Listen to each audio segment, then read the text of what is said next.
Olá, meu aluno objetivo, tudo bem com vocês? E para a nossa aula de hoje nós vamos falar do grupo dos plateumintos.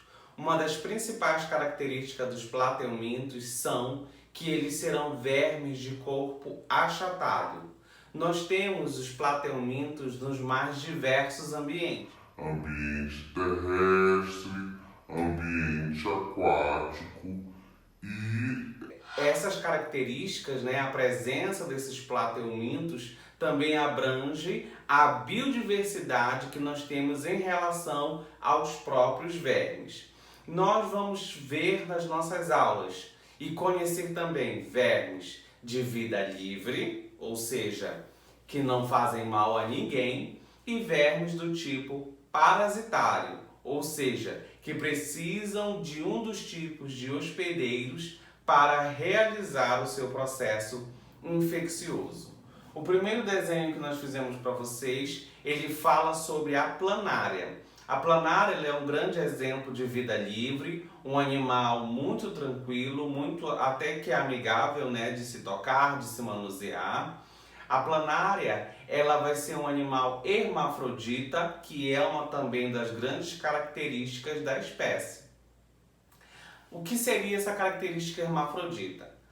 Para as planárias não existe a questão do macho e fêmea, Eles não apresentarão dimorfismo sexual. Para eles, o que terá ou o que se apresentará é a presença, do sistema reprodutor masculino e feminino. Então, no caso das planárias, elas realizam aquilo que nós chamamos na biologia de fecundação cruzada.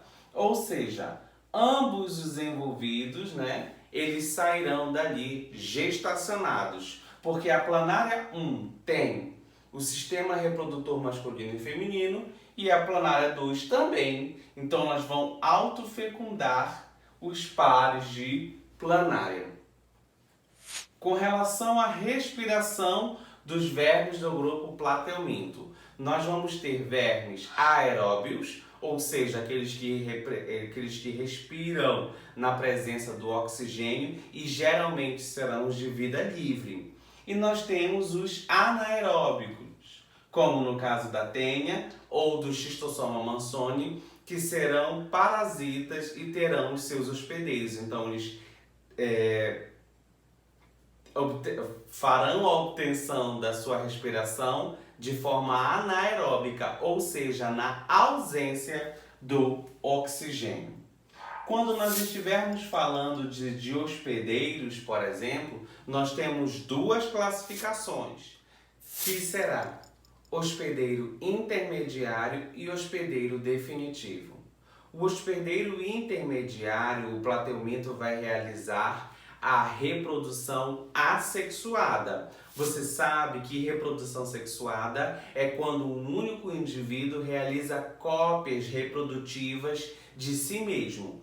Um grande exemplo disso é no processo feito pelas tênias. Nós vamos estudar, e já estamos estudando, tênia sólio e tênia saginata, que serão tipos de tênias que serão vinculadas pela carne do boi e pela carne do porco mal passada. Então, cada uma desses anéis, cada uma desses ploglotes, elas originarão, olha a palavra aí, originarão novas tênias, a partir, claro, do seu hospedeiro definitivo. E já falando de hospedeiro definitivo, para um outro tipo de plateuminto, ele vai realizar a fase sexuada do processo reprodutivo. Na fase sexuada, como a própria nomenclatura biológica ela já fala, nós teremos a fêmea e o macho. Geralmente, para os vermes do grupo de plateumintos, nós teremos a fêmea maior que o macho. Mas isso pode variar, é claro, mesmo porque a biologia é muito grande. O que eu estou falando para vocês é que geralmente nós encontramos a fêmea maior que o macho. Para o processo de simetria.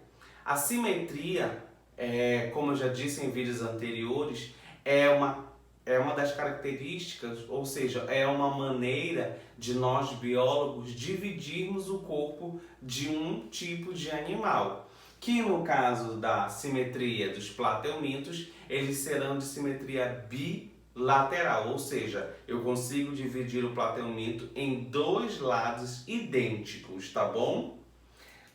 Quanto às suas características embrionárias, eles serão triblásticos. A nomenclatura triblástica ou triblásticos significa dizer que eles apresentarão no seu desenvolvimento embrionário endoderme, mesoderme e ectoderme, que são folhetos de preenchimento do seu desenvolvimento embrionário que eu mostrarei em sala de aula para vocês. Ok, meus amores? Então vamos fazer aqui a nossa revisão.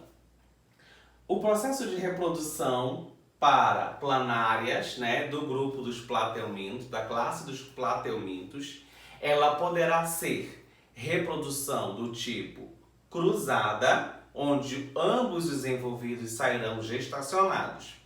Agora, dependendo da circunstância ambiental, a planária ela também pode realizar um outro mecanismo de reprodução, que é o processo de fragmentação ou o processo de regeneração, tá? Mas o processo de regeneração, como a própria nomenclatura ela já diz, ela vai estar mais para reconstituir uma parte do corpo que foi lesionada. Agora, no processo de fragmentação, né, do corte dessa planária, ela tem essa capacidade de originar cópias idênticas de si mesma. Esse mecanismo é o processo assexuado, né? Quando o indivíduo ele faz cópias de si mesmo. Agora, uma outra nomenclatura que nós também temos aí no nosso material didático é chamado de bipartição transversal.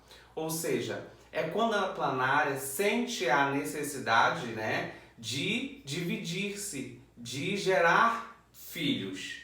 Então, o que ela faz? Ela fragmenta uma parte do seu corpo e origina, né, ela desloca uma certa parte do seu corpo e origina os seus filhotinhos, as suas larvas e, possivelmente, após a eclosão, os seus filhotes. Ok, meus amores? Mecanismo evolutivo e adaptativo, né? E também faz parte do link infeccioso dos vermes de plateuminto, são seus estágios evolutivos através de seus hospedeiros intermediários. No caso da reprodução de Schistosoma mansoni, nós temos 3 estágios evolutivos diferentes. Nós vamos ter a forma de ovo, nós vamos ter a forma de miracídio, quando esse ovo estiver penetrando o caramujo, ou seja, dentro do hospedeiro intermediário, que é o caramujo, ele vai se transformar em miracídio. Quando ele sair do caramujo, hospedeiro intermediário, fase assexuada, ele vai evoluir biologicamente para o estágio de cercária, que é uma larva natante ali, né, no meio aquático, principalmente em água parada. E a forma cercária já é a forma infectante, que quando ele encontrar um agente, quando ele encontrar um hospedeiro definitivo, claro que quando você se contamina, você não pega somente um tipo, né? Você acaba ali no ambiente aquático se contaminando por vários tipos, você acaba permitindo a entrada de várias cercárias e lá, quando ela encontrar o seu par, rola aquele lance e ela vai desenvolver a fase sexuada do seu processo reprodutivo. Link com tudo isso que eu falei para vocês, agora nós vamos falar da profilaxia dentro de uma roupagem avaliativa. Geralmente as questões virão apresentando para vocês uma problemática socioeconômica no sentido de falta de estações de tratamento de água, falta de estações de tratamento de esgoto e principalmente um grande número de pessoas contaminadas por uns dos tipos de plateuminto infectantes, né? Qual será a profilaxia? Será o tratamento de pessoas contaminadas, porque alguns tipos ainda não têm cura, e uma outra profilaxia será a implementação dessas estações, tanto a implementação de tratamento de água quanto a de esgoto e também da educação socioambiental. Porque quando existe uma educação, né, as pessoas tomarão mais cuidado, tanto no cozimento da carne, né, do boi ou do porco, quanto na higiene, na manipulação de certos produtos que poderão contaminar, né, o nosso alimento. Então é muito importante o meu aluno objetivo ter ciência da problemática socioambiental, das questões voltadas ao tipo de parasito, se é tenha, se é hospedeiro